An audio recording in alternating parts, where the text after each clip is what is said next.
తెలంగాణ సాంస్కృతిక సారథి జిల్లా సమాచార పౌర సంబంధాల శాఖ వారి ఆధ్వర్యంలో కలెక్టర్ గారి ఆదేశాల మేరకు మేము ఇక్కడికి రావడం జరిగిందమ్మా. మరి ఎండ తీవ్రత చాలా ఎక్కువగా ఉంది. చిన్నపిల్లలని రోడ్లపైకి రానియకుండా కొంచెం జాగ్రత్తలు పాటించాలి. ఎందుకంటే విపరీతమైనటువంటి ఎండ వడదెబ్బల వల్ల చాలామంది ప్రాణాలు కోల్పోతూ ఉన్నారు. మీరంతా తగు జాగ్రత్తలు తీసుకోవాలి. అదే కాకుండా ప్రజాపాలన ప్రగతి ప్రణాళిక అని గవర్నమెంట్ పెట్టింది. దానిలో భాగంగా ఈరోజు కలెక్టర్ గారు ఏం చెప్తా ఉన్నారంటే, చెత్త చెదారం ఎక్కడ పడితే అక్కడ పాడేయకుండా ఇంటి చుట్టుపక్కల శుభ్రంగా ఉంచుకోవాలి. మన ఒంటిని ఎంత శుభ్రంగా ఉంచుకుంటామో ఇంటిని కూడా అంత శుభ్రంగా ఉంచుకుంటే ఈగలు దోమలు వాలకుండా కొంచెం జాగ్రత్తగా ఉండొచ్చు.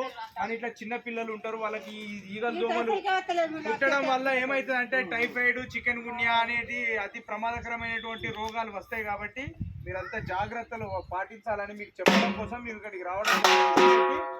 ఇంటి చుట్టుపక్కల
తాగి పారేసిన కొబ్బరి బొండలు, ఆ రబ్బర్ టైర్లలో ఎక్కడ పడితే అక్కడ వేయడం వల్ల నీళ్లు నిల్వ ఉంటాయి. ఆ నిల్వ ఉన్న నీళ్లతోని దోమలు తయారవుతాయి.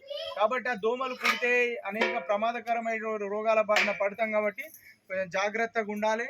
మరి ఈ ఎండ దెబ్బకు రాకుండా అందరూ కొంచెం జాగ్రత్తలు పాటించి మీ ఆరోగ్యాన్ని కాపాడుకోవాలి.